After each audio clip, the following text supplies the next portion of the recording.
So hey anime fans, the series name is What If Naruto Got Harem with Mikoto. So let's start the series.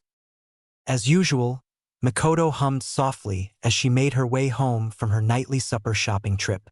It allowed out of the house and district. After enduring a mind-numbing day of clan politics, cleaning, and her regular daily routine, she was always refreshed and had the opportunity to interact with people outside of her tribe. Any day of the week, she would rather converse to the locals than her tribe. Interestingly enough, though, she had a rather uneventful night. Around the shopping district, there was typically a black and orange blur that caused minor damage, generally from paint splashing on a store, or its owner, or for whatever cause, being pursued by shinobi. However, this time none of it occurred. Mikoto glanced to the side and saw that something dangling from a tree was being illuminated. She spotted Uzumaki Naruto hanging from the tree with a top around his neck. Once she had a clear view of it, she approached him and threw one of the few swords she kept concealed in her clothes at the rope. It sliced through the rope and hit home, sending the youngster tumbling into her arm as she caught him with one arm and placed him on the ground with her groceries. Knowing the villager's attitude toward the blonde youngster, she corrected herself and thought, "Who hangs a child in the middle of a normally populated street? Never mind."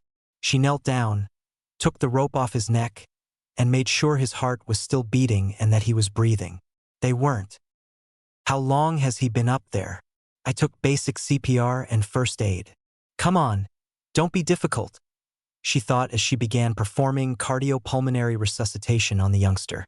She leaned over and inhaled air into his lungs before applying pressure to his chest once more and continuing the procedure. She groaned as she saw Naruto's chest rise and fall after a few more attempts until he began breathing once more. As she contemplated the likely action her closest friend would take, she thought, "I already have to listen to Naruto mom bitch about abandoning her son. I don't think I want to have had to listen to her bitch about him dying as well." The idea of leaving him would flash across her thoughts every time she saw him or heard his name, but it would vanish as fast. If someone had asked her about it, they would have likely thought she was weird or perhaps a monster for not caring about her best friend's son or if he perished. Most likely not Hyde Ninja Village, though, as they appeared to be more interested in killing the youngster than anything else. However, the reality was that she had never been able to experience feelings. She couldn't possibly be depressed or anything regarding Naruto's fate, or, for that matter, if it had been her own kids. Since the day of her birth, things had been that way. However, it wasn't as horrible as it sounded. Despite being aware of her brokenness, she chose to ignore it. For her, it was normal. She found it simple to blend in, to be normal among other people, but on the inside, she felt nothing. "Can't take him to the hospital. I've heard the reports that they just kick him out," she scowled as she gazed at the now slumbering, breathing boy. She took him up gently and slung him over her shoulder before getting her groceries and making her way to a neighboring safe house. "I suppose I can take him to a safe house since I don't know where he lives," she thought. Keep the ninja village hidden. The Uchiha safe house. After an hour, as she cleaned the safe house, Mikoto groaned softly. It was filthy, dusty, and probably hadn't seen a human in a long time. Nevertheless, it fulfilled its function. Even though Naruto was still asleep, he was resting in a bed and might not be experiencing any issues as a result of being hung for an unknown amount of time. When Fugaku finally dispatched a few clansmen to find her because she wasn't going home anytime soon, it was fortunate that no one in the clan knew the safe house and, if they did, would never think to search it for her. As she took care of the boy, her husband and boys would survive. She would need a convincing reason for the man because she followed through on her decision. The last thing she needed was to discover Naruto dead, so she spent the next few hours cleaning the place and making it at least somewhat livable. She also checked on him every 10 minutes. She cleaned and then started preparing meals using the ingredients she had already purchased. She was growing hungry, and Naruto could be too, if he woke up. At the very least, if he woke up tonight, she wouldn't let him go. She didn't want to deal with an irate spouse and have her alibi vanish into thin air.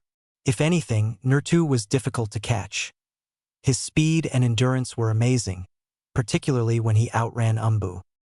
Mikoto heard a sobbing sound when she opened the door to see how Naruto was doing again. She looked inside and found the blonde boy sobbing in the bed where she had put him. She approached him and tried to reassure him, saying, "Shoo, shoo. It's okay, Naruto. Don't cry, it's okay." Like she usually did with her son, Naruto friend. It was nearly always successful. In between sobs, he answered, "And no, it isn't. I'm still alive." And Mikoto froze at what he said. Didn't someone hang him? Did he hang himself? As she processed the information, she thought simply, oh, suicide seemed unthinkable when you looked at the youngster, who had always been a cheerful bundle of joy, but hearing it directly from his lips was, odd, perhaps he was as broken as she was? Mikoto dismissed the idea with a mental shrug. Because she was also broken, she could at least somewhat identify with him. But for a variety of reasons, that wasn't the issue she needed to stop him from sobbing. Mikoto decided to try to help the child change his current attitude, at least for the time being. "What do you mean? Should be a good thing you're alive, Naruto. You shouldn't be crying about it," Mikoto stated. "Every morning I wish my Kasan had drowned me when I was born," Naruto said, still lying on the bed with his arm covering his eyes. Mikoto listened quietly. "Then I make my way through the village, heading to the forest with the giant animals. The only place in this hell where a demon like me feels at home," he added, his sobbing having stopped as he continued to speak. "Sometimes people yell monster, animal, demon, and then someone screams, 'Kill yourself.' And it takes me a moment to realize the voice is mine," he went on, crying once more. "By then I've made it to the forest and I've got a rope around my neck before I think about it. I hang from it and I pray to whatever being there, but then I wake up. Usually in my bed, I lay there and I cry. I cry because I'm alive for another day." Mikoto scowled since she had been sensing something for a while. The only conclusion made her eyes widen a little as she realized that it was the first time she had ever felt an emotion. And it wasn't something physical because it seemed to come from the blonde. She was unable to express it verbally, but she was overcome with desire as she looked at Naruto. A thirst, a want, a yearning. She was addicted to the way he made her feel, and he was the reason. Nothing else mattered to her now. Mikoto gave him a gentle head rub, which somehow stopped him from crying. Then, to his great surprise, she gave him a hug and said, "Don't be that way, Naruto-kun. I know it's late. Maybe too late, but how would you like if I took care of you? Loved you and all of that?" She knew he would agree. If he didn't, she would make a greater effort to keep him with her. She wouldn't let him go after the emotions he evoked in her. "But your Naruto friend's Ka-san," replied Naruto, who was able to make the connection because he was intelligent enough to recognize her, at least in part, from seeing her frequently. "That doesn't matter right now. What matters is that you promise me that you stay with me and won't hurt yourself again. Ever. Do that and I'll make sure you're happy." Mikoto shook her head as she gave him another hug, fearing that he might leap out of bed and go. Knowing that she would probably never see him alive again if she let him go, she added in her mind, "I can't just let you leave otherwise." And she would sooner kill him than allow that to occur. Since no one had ever behaved in this manner toward him or around him, Naruto was unsure of what to do. No one ever pleaded with him or gave him a hug. He shrugged in his head. If he did what she asked, he would not lose anything. Therefore, his life couldn't get much worse, even if she was lying. His words, all right, I promise Naruto friend's mom. I won't do it again," were a bewildering mix of confusion and uncertainty. "Mikoto," she said softly as she retreated slightly from him. "My name is Mikoto, Naruto-kun. You can call me whatever you want, though," she said, before giving him a gentle kiss that so surprised the blonde that she passed out while grinning and clinging to him. Naruto stopped talking and moving, but she was still holding on to him. "Me, Koto-san?" she asked. He wanted to know what had happened to her, but he wasn't whining, or more accurately, why she simply kissed him. He turned his head to see her face and noticed that she was asleep. Oh! He was a little taken aback to see her sleeping with her eyes closed, but he decided it was safe to take a nap. He was still unsure of how to interpret her, or anything else, but since he couldn't get her off him, he made the decision to sleep as well. Good morning. After a brief period of stirring in bed, Mikoto opened her eyes blearily and realized she was not in her usual bed.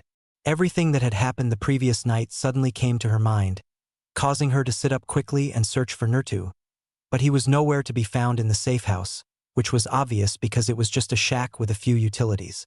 Where did he go? She wondered as she got out of bed and checked to see if he had left a note, a clue, or whatever. Anything. She unlocked the door, went outside, and based on the fragrance of cooking, she could see him seated next to a small fire about 10 feet from the shack. Mikoto approached the unaware blonde kid as he was finishing his duty and gave him a back embrace. She could feel him tense at first, but he relaxed when he turned to face her. He said, hello, Mikoto-san," as though he wasn't sure what to do. Seeing him respond as he did, Mikoto felt as though something had wounded her. It seemed as though he was frightened that he would say or do anything that would make her attack him, or that he really didn't know how to communicate with people other than by playing practical jokes or shouting that he was headmaster. Since Naruto's mother had made the same statement dozens of times previously, she reasoned that something he obviously got from mother. She said, "Naruto-kun, don't be formal. I won't bite you," as she let him go and sat down beside him. If chatting to him and hanging around with the youngster was going to turn out this way, she had all the time in the world for the little blonde. "Much?" she said slyly before laughing because Naruto was clearly afraid of him. Mikoto looked at the fire with the cooked meat on it and said, "So, what are you doing?" She also noticed some animal skin fragments close by. Although it was astonishing for an 8-year-old to know either of those things, let alone be able to skin an animal as effectively as he did, she thought. He knows how to skin animals decently, he can probably start a fire well enough, and he knows how to cook with a campfire. Although it wasn't flawless, it was sufficient to dry the skin and could probably be sold for a fair amount. "Cooking some animals I found for breakfast? Decided to wake you up when they were done," Naruto said softly, averting his eyes as though approaching her would make him uncomfortable, which she realized he most likely was, and if she had to be honest, he had the right to be. The blonde's birthday came after the townspeople battered the poor youngster, ignored him, or threw him out of stores, where a crowd would gather to pursue him, but that would all be over. In one way or another, she would make sure it did. "Thank you, Naruto-kun. Since you seem quite good at this, could I ask what you do with the animal's skin?" Mikoto inquired, curiously wondering what he did with it, grinning as she brushed his hair a little. Naruto said, "I kind of just bury it," since he was unable to eat the skin and had no idea what else to deal with it. He made an effort, but it took him a few days to clear his throat. Mikoto thought that made sense because he wouldn't know what to do with it and presumably no one had taught him how to skin in the first place, much less how to dry it so that he could sell it. But would anyone buy it from him now that she had considered it? The peasants most likely wouldn't, but depending on how well the skin was maintained, a traveling trader may. Mikoto found it useful to teach the boy how to dry it. If you can dry it and gather enough of it, you'd be able to make a bit of money if you sell it to a merchant visiting Hyde Ninja Village, Mikoto stated. A shinobi wouldn't typically learn that talent, but what good is a D-rank mission if you don't gain any knowledge? Although she never used them, she was familiar with many extremely useless skills from her missions that shinobi considered useless. "Sure, I guess," Naruto said, gazing at her with interest in his eyes. "But after breakfast?" he added, and she concurred that it would be better to keep the meat from becoming bad or cold. Mikoto began gathering the supplies she and Naruto would need to dry the skins after they finished eating, adding a little extra in case Naruto made any mistakes. She then spent the next few hours teaching him how to do it. A couple of hours later, not knowing he could sell them, Naruto traveled with Mikoto holding the dried furs. It was preferable to burying them or trying to eat them. Only 3 places really allowed him to sell them, and 2 of them required him to pay twice as much, so even if he did, he wasn't sure what he would do with the money. He didn't think Ichiraku would want them either. Knowing what was going to happen, Naruto hid behind Mikoto as they came to a stop at a group of people. One of them approached after spotting them.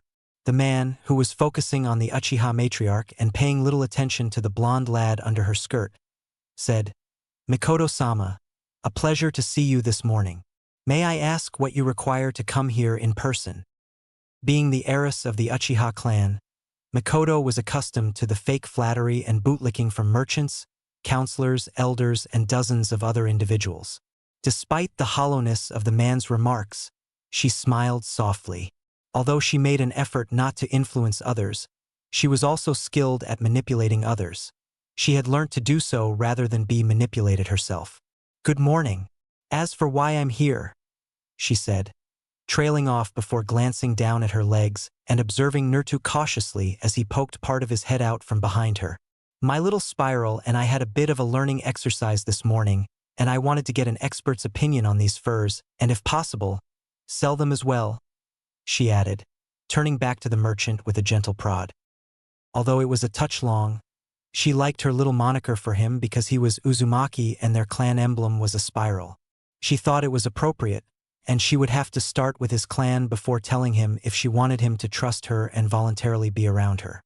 All of her knowledge, his parents and clan, but that would have to wait, at least temporarily, as he likely didn't have much faith in her and the information was, to put it mildly, sensitive.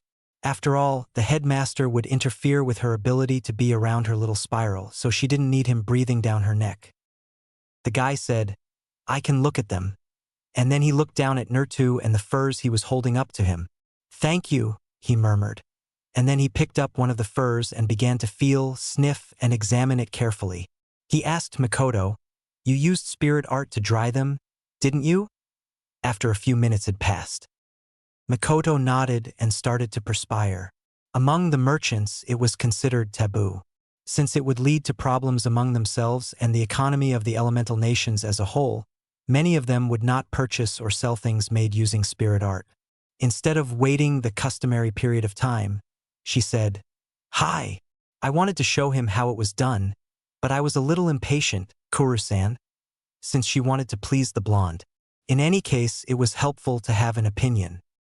Kuru laughed as he returned the fur to Naruto. He responded, "The drying is rough, a bit too dry from a Katan spirit art. Though I felt the feeling of normal drying barely, but the spirit art ruined the feel in the end.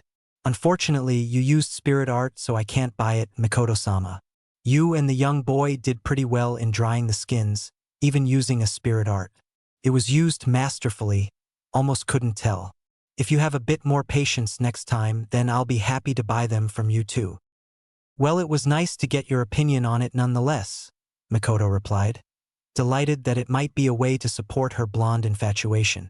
However, she was a little alarmed when she observed Naruto's dismay as he looked pitifully at the skins in his arms. She had an idea and thought it would be a wonderful way to reward the blonde for his efforts. "I know you can't buy them and resell them, but could I ask if you could have something made from them?" she suggested. Kuru nodded. Although rough, they could be utilized to make some sort of garment.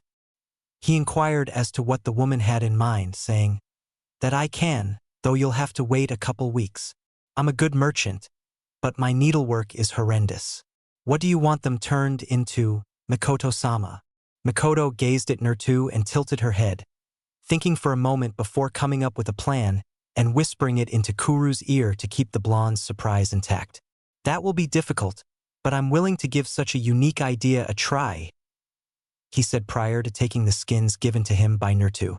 "You can pay for this transaction when it's finished, Mikoto-sama. On the chance that it might not work out, and I'd rather you didn't pay for a finished product when I'm not even sure it'll work out as intended." Though she was taken aback, Mikoto nodded as she comprehended what he had said. She had anticipated that he would want payment in whole and upfront. This surprise pleased her. She wasn't done with the merchant yet or would be in the near future, so she said, "Then I'll pay you when you've finished with it, Kuru-san. Now on to another piece of business. Could I look through your wares if it isn't too early in the morning?" She could no longer live without her little spiral. Kuru said, "It's never too early to do business, Mikoto-sama," with a gleam of pride that only a trader could have in such a situation. She wouldn't get used to it, but it was preferable to seeing Guy employ his Gen spirit art with his tiny form. After 2 hours. Mikoto grinned as Naruto had spent the last 2 hours perusing the assortment of items Kuru was offering for sale. When they initially walked to the man's store in the hamlet, he was hesitant and refused to buy anything, which was exactly what she anticipated of him. Although he was obviously still uncomfortable and didn't choose anything, he did appear interested in a few items, so it required a lot of persuasion on her part to reassure him that everything would be okay as she would be starting to look after him. As she began to feel something else, she frowned and wondered, how bad is it for him when he's afraid to even get help from someone else? Dark thoughts followed, and based on her account of the situation, she concluded that she was angry. Mikoto would dare make him afraid to get help, especially from Hyde Ninja Village, because he was upset with them for bringing her cute tiny spiral to end her life. They would cover the cost. All she needed to do was figure out how to hold them all accountable. She turned to face the shop's entrance, heard the door open, and saw the regular clerk enter, probably to begin her workday. She appeared taken aback to see her boss, Kuru, herself, and Naruto. The woman replied, "Kuru-sama, this is a surprise," and she closed the door behind her. "Is there a problem for you to be here so early?" Mikoto saw that she looked at Naruto as she said that, ruining her already nice mood. She had to use restraint not to go straight to the woman and slap her for calling her Naruto a problem. Kuru, who was standing next to Mikoto, replied, "None at all. Mikoto-sama and her little friend wanted me to appraise something and then asked if they could do a bit of shopping. Just do what you normally do and don't mind us." They both kept watching Naruto examine different objects. Normally it would have been dull, but the two had begun to make a little game out of his behavior and the fact that the blonde kid had grown more interested in browsing the store than before, but was still hesitant to really grab anything, although Mikoto had told him it was okay if he wanted anything. Mikoto decided to end the brief shopping trip because the blonde was unlikely to ask for anything and the clerk was ruining the store with her presence and the covert glare she was giving her little spiral. "Naruto-kun, how about we go and do a few other things, and if you change your mind we can always return," Mikoto said. Mikoto thought coldly, she's added to the list, because she had special intentions for those on that list. Naruto said, "Huh. Okay, Miko." And then he approached her and stood by her, half hiding from Kuru and half hiding from the clerk. His abbreviation of her name made Mikoto smile, nearly beaming. It wasn't much, but it at least demonstrated his slight trust in her. She simply wanted to give him a hug and hold on to him forever, but that would be awkward in the middle of the store with people who could see that they weren't yet that close. Mikoto told the merchant, who laughed and said, "We'll be back another time, Kuru. Probably when Naruto isn't so shy about shopping, or when you finish that little thing I asked of earlier." Kuru bowed graciously to her and said, "No worries, Mikoto-sama. It was a pleasure to have you visit my establishment." Mikoto and Naruto exited the store, but they were stopped by 2 members of the Uchiha clan before they could get very far. Knowing that the clan and her husband were already searching for her, she thought, sooner than I'd have liked. These pricks were interfering with her Naruto time, so she clicked her tongue in frustration. Knowing that she had little flexibility to leave the Uchiha area, she added in her head, "This reminds me of when I was younger," and that seemed to still be the case. Mikoto replied, "Do you need something?" as she calmly observed them. She frowned as she glanced at the 2 clansmen and felt Naruto, who was cowering behind her, grip her hand and cuddle against her. One of the men looked at Naruto and said, "Please refrain from degradation." He didn't finish because a thin red line appeared on his cheek. "Fugaku-sama has been worried about you since you never returned last night, Mikoto-sama. He's had the entire clan searching for you and he's considered going to the headmaster if you proved to be not in the village," he said. "Finish that sentence and I'll rip your throat out," Mikoto said icily as she squinted at them while discreetly carrying a sword to avoid drawing notice from the nearby residents who were going about their daily lives. Although the 2 knew it would cause them agony if her question was answered incorrectly, she smiled and said, "I'll return when I feel like it. That's what you will tell Fugaku when you return.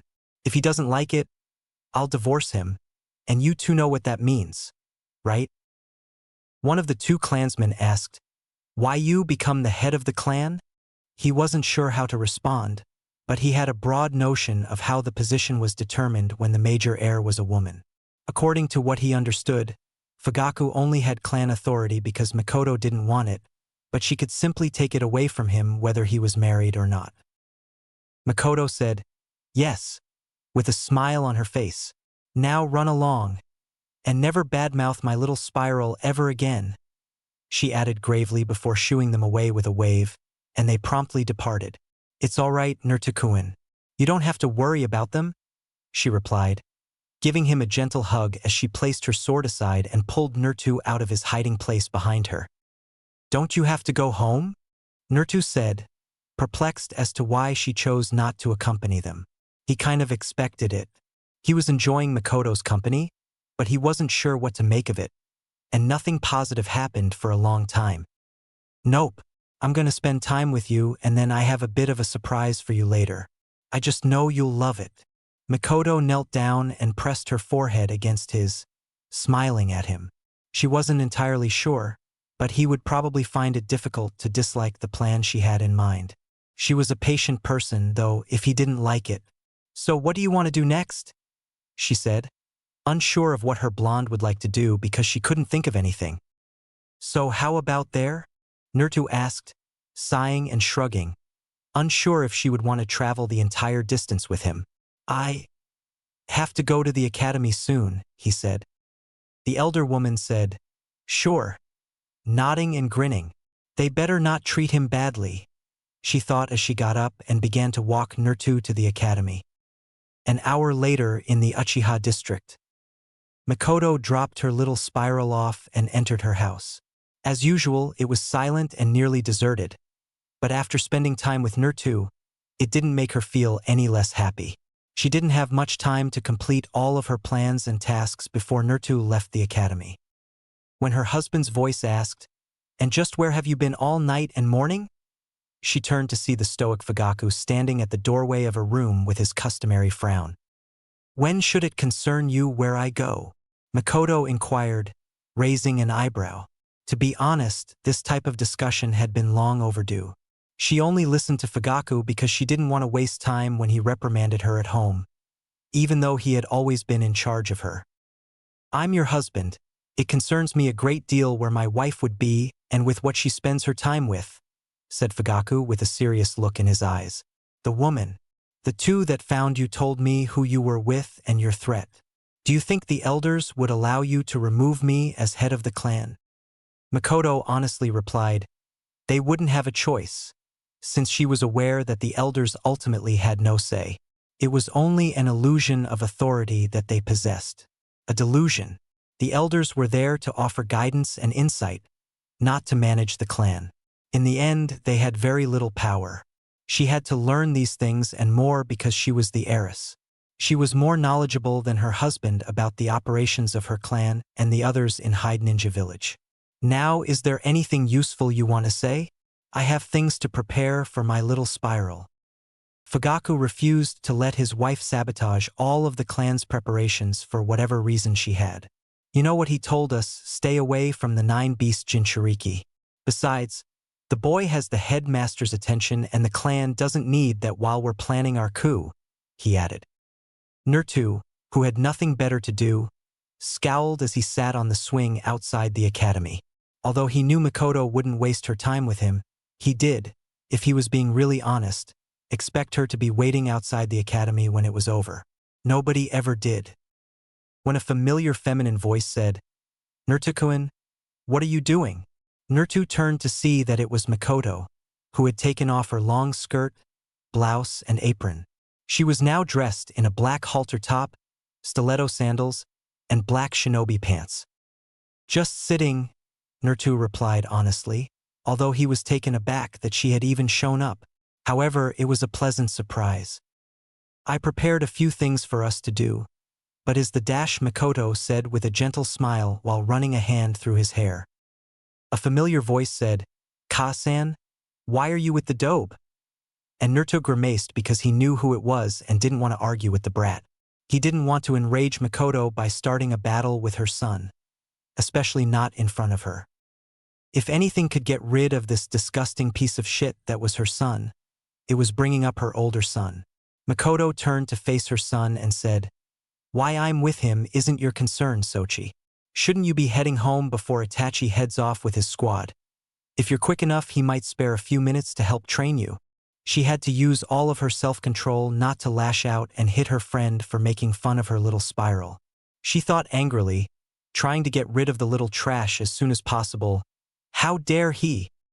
He started to say, "Let's go home together and leave the Los Dash," but was cut off when a punch struck him in the mouth, bringing him to the ground and forcing him to scream in agony.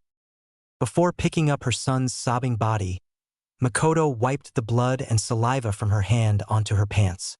"Insult Naruto-kun again and I'll kill you. I don't remember raising an arrogant little shit copy of Fugaku. I brought you into this world, Sochi-kun, and I will take you out of it if you can't be nice to Naruto-kun. Do you understand me?" she said coldly, staring into her son's eyes with her own narrowed, venomous eyes. "Do you?" she growled angrily after a few seconds passed without a response from her Naruto friend. The boy stumbled, "Why yes," and was flung to the ground. Mikoto's entire attitude shifted, and she responded, "Then go home, have someone look at your mouth, and do whatever you want afterward," in a kinder tone. "Now, as I was saying, Naruto-kun, is there anywhere you'd like to go before we go to the things I prepared?" she inquired, turning to Naruto and observing his adorable, startled expression. "Look at that face, it's so cute," she thought joyfully, wanting nothing more than to snatch him and give him a death hug. However, he would flee if she gave him an unexpected hug or showered him with too much love. It was the fault of Hyde Ninja Village, not his. She didn't mind taking baby steps because the foolish individuals in it made him cautious and afraid of other people. Not really," Naruto said, gazing at her in disbelief at the mother who had just struck, threatened, and effectively ejected her kid. For him, he didn't know how to react to it. He felt somewhat guilty about Naruto's friend being beaten by his own mother, but he was also glad Mikoto would remain with him, even if it was his turn. As she took his hand and helped him off the swing, Mikoto grinned broadly and said, "Then let's get started." After 2 hours. Mikoto has been experiencing a new emotion for the last 2 hours, which Hyde Ninja Village helped her discover. She found anger. Anger, pure and undiluted. All the preparations she had made for her tiny spiral were in vain throughout the 2 hours. In the same way, several of the shinobi merchants either tossed them out or had the gall to overcharge her for basic equipment in poor shape. She even chose a few stores to buy him some nice clothes, but they all threw them out, including her, the matriarch of the Uchiha clan. When she chose to save the whole thing by taking her little spiral to a little eatery, they threatened Naruto and threw them out as well. That was the final straw. She was obviously not pleased. "Every single one of them will be responsible for paying. They made Naruto-kun sad and ruined everything I tried to accomplish for him, ruining our day together." She wanted to kill a lot of people, so she yelled in her head. She became enraged at the thought of the... She was even more enraged by mosquitoes treating her little spiral cruelly than she had been when her son had before degraded Naruto. When Naruto noticed Mikoto frowning deeply and buried in her own thoughts, he inquired, "Miko-chan, are you okay?" Taking everything into account, it was a pretty typical day for him. Even though he was only threatened once, he thought it was better than usual. The fact that Mikoto appeared heartbroken each time they were ejected from the stores annoyed him. Even if they allowed him in, he would never again shop at such establishments. Given that she appeared to be thrilled about whatever she had planned for them and that they offended her, it seemed reasonable. Although it was a flagrant lie, Mikoto knelt down, grinned slightly and replied, "I'm fine, Naruto-kun." She didn't need or want him to worry about this. It was her problem. She was so happy that her tiny spiral abbreviated her name and used the honorific Chan. Despite the fact that her entire day was a failure, at least something positive occurred. "We can eat at Ichiraku," Naruto remarked, aware of the one restaurant where he frequently ate and where he was never chased away. Mikoto believed that she knew the location well enough to say, The place Naruto mom always ate. The fact that Naruto mom's son ate at the restaurant his mother cherished seemed appropriate. Sure, Mikoto said, nodding as she took his hand and accompanied him to the ramen station. After a 10-minute walk, they reached the stand and took seats close to one another. Looking at the blonde and Mikoto, the stand owner said, "Ah, Naruto. Oh, you brought a friend." Shocked to see someone with him. "Who's your friend?" "Mikoto-chan's great," Naruto said with excitement, acknowledging that she gave it her all and appeared to genuinely enjoy their time together. Even though it had only been a day, he didn't feel the same as he had before meeting her, and ever since she showed up, he hadn't considered suicide. Mikoto grinned at Naruto and was relieved by his compliment, despite the fact that Hyde Ninja Village had ruined all of her plans.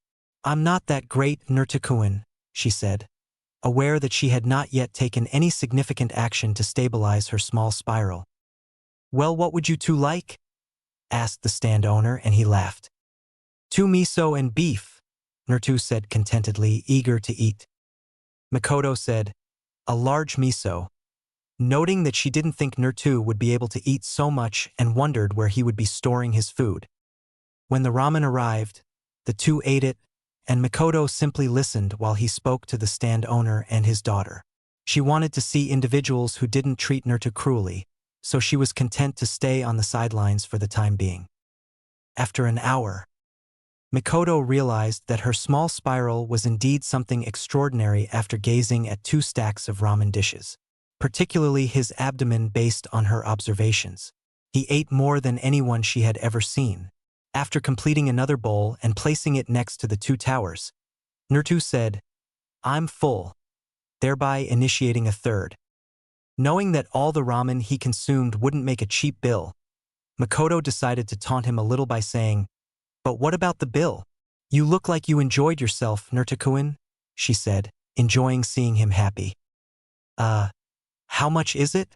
Naruto inquired, glancing at Tucci, whose name she had discovered from her chat with the man and his daughter, Ayam.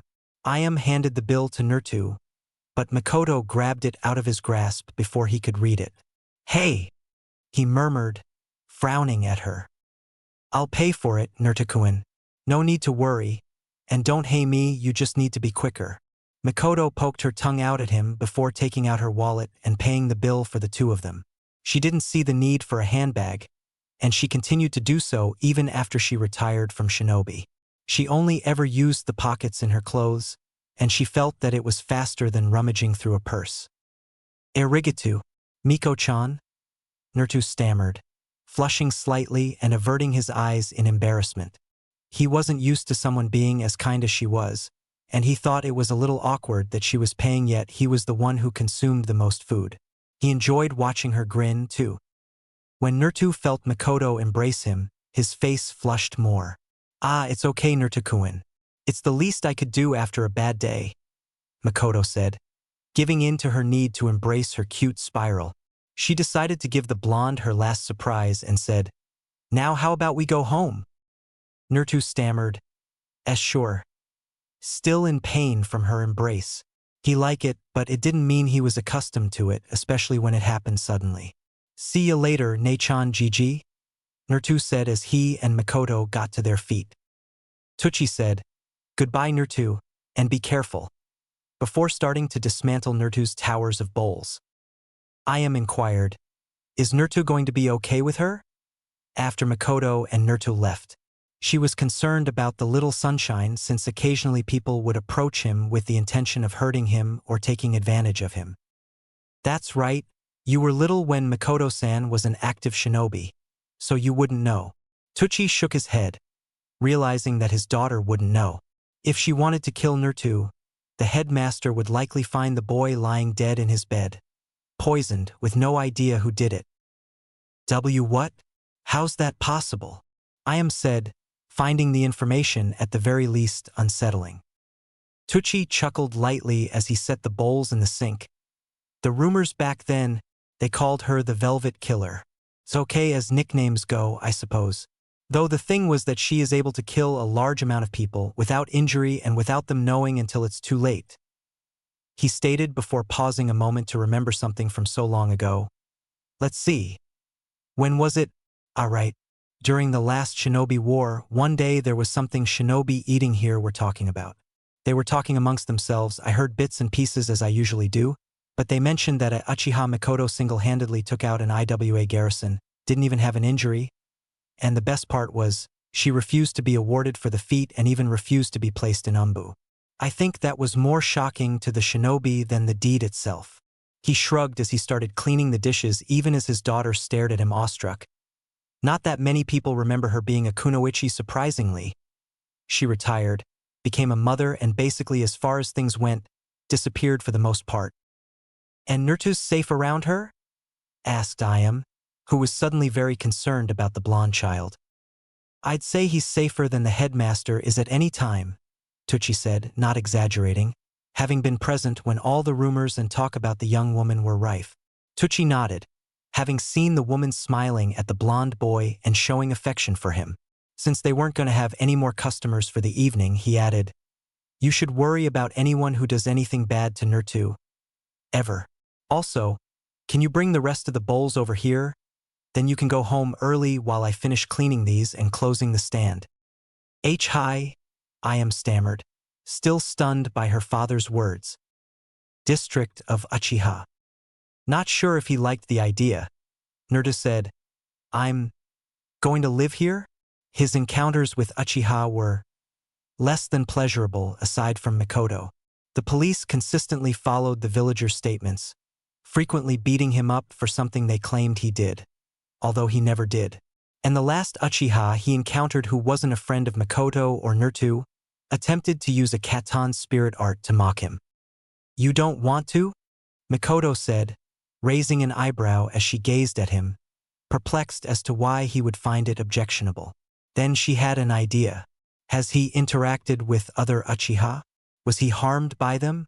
Why does everyone and everything always get in my way? As she grew weary of her kin and this village, she thought, they only served to obstruct or damage her small spiral, and managing her anger wasn't making things better.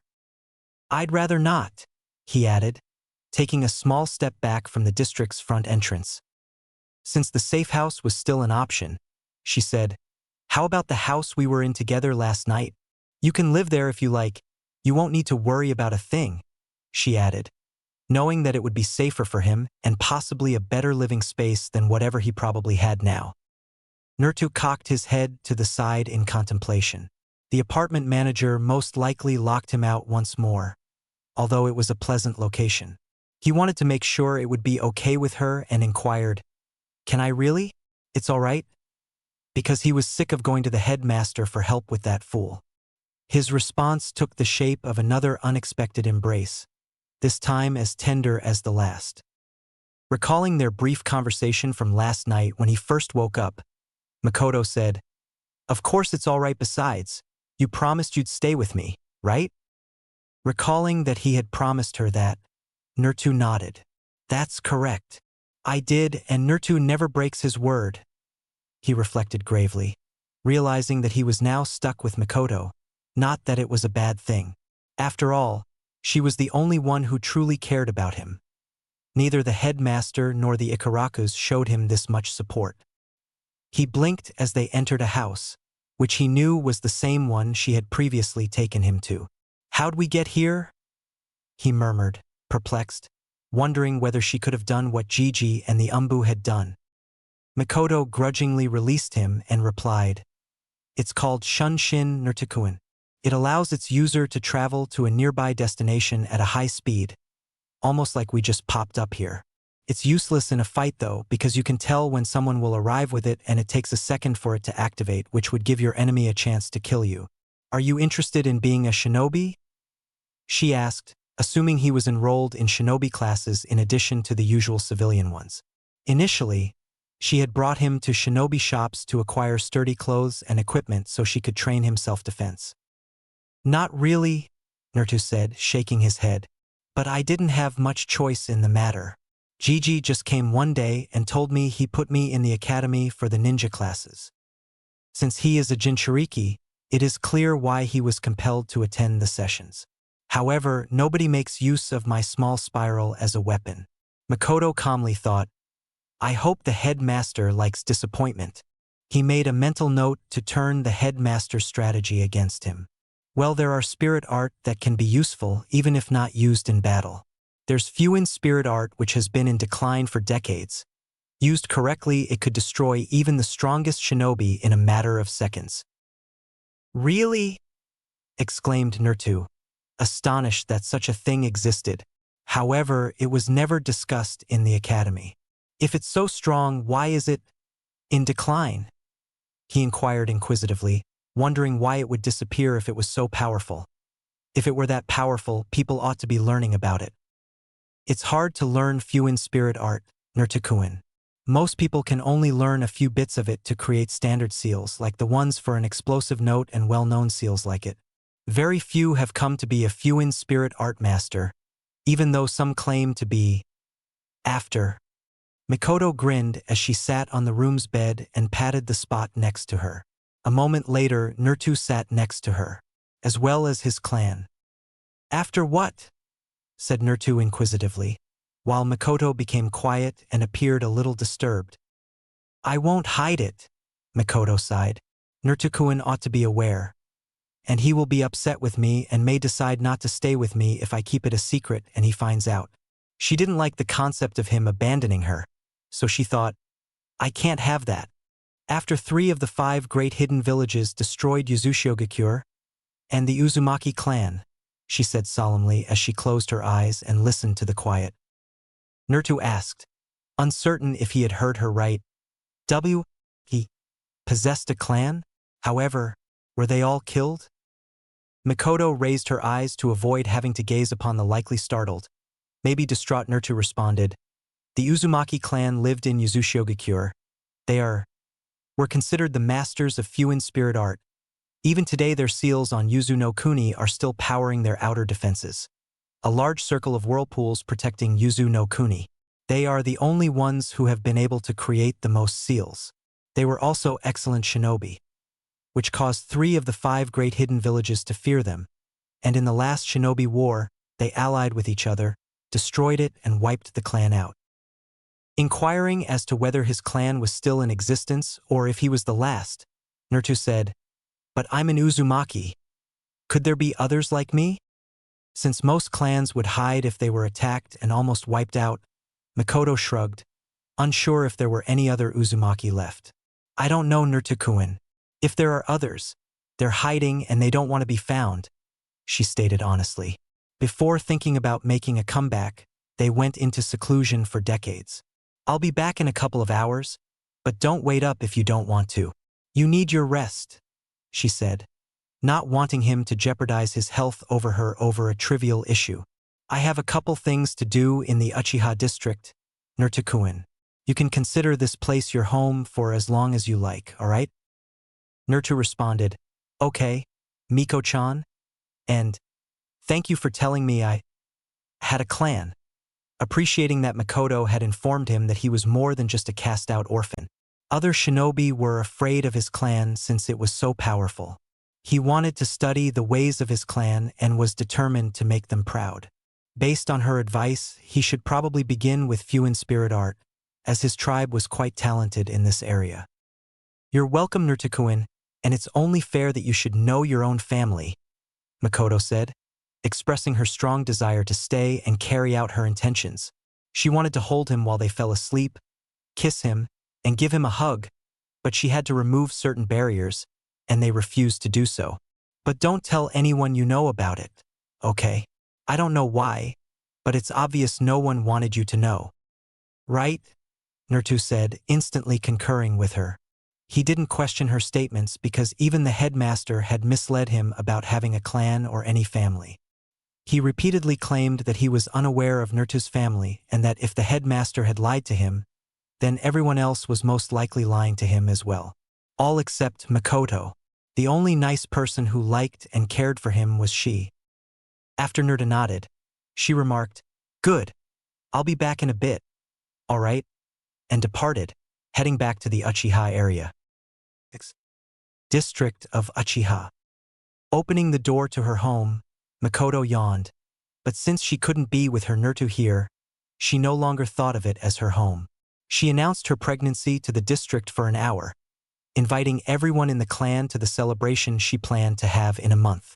Those who were not present, it wouldn't be an issue, though. Of course, her pregnancy was a fake. Naruto-kun would never permit Fugaku or any other male to touch her again since she was too young. She entered and made her way to the basement, which housed all of the old clan's belongings. She was the only one with access to the majority of them, since she had never changed the seal to let her husband or kids use the older sections. When her husband said, "We need to talk," Mikoto turned to see Fugaku's trademark scowling expression. "Naruto's friend came home earlier today and said you punched him and threatened him. Then you left with the demon brat. Do you think my warning this morning was a joke? Kill him. Make him suffer and bleed." Mikoto thought angrily, just a hair's breadth away from tearing the man to pieces. Did he have the audacity to believe he could save her from her small downward spiral? Fugaku slapped Mikoto the next second, leaving a red mark on her face, but she allowed it since she wanted to know if he would finish or quit in the middle. She now understood what to do, with her kids, the clan, and him. As her hand stretched up to feel her cheek, Mikoto laughed lifelessly. "You fool," she said coldly, staring at Fugaku. "Just die," she said, stabbing Fugaku in the heart with a blade. Even though she wanted to torment him and listen to his agonized screams, she had other things to do and finally had to deal with a whole clan. And she had no desire to assist them. Though he arrived too late to stop it, Fugaku snarled, "Why you? Be bitch," after grabbing Mikoto's hand with the blade. Mikoto laughed at the remark, saying that it was only fitting that her now ex-husband would make the most inane remarks as she passed away. "Bitch? I think you mean Uzumaki Mikoto, future wife to my wonderful little spiral. Don't worry though, the Uchiha clan will continue as a slave clan to the Uzumaki." Before he could say anything more, she slit his throat with a sword in her other hand, saturating her with blood and freezing his face in a shocked expression. She chose to let him die with a small gift. Mikoto whispered, "Naruto-kun will be so happy when I tell him," as she gazed into her ex-husband's lifeless eyes.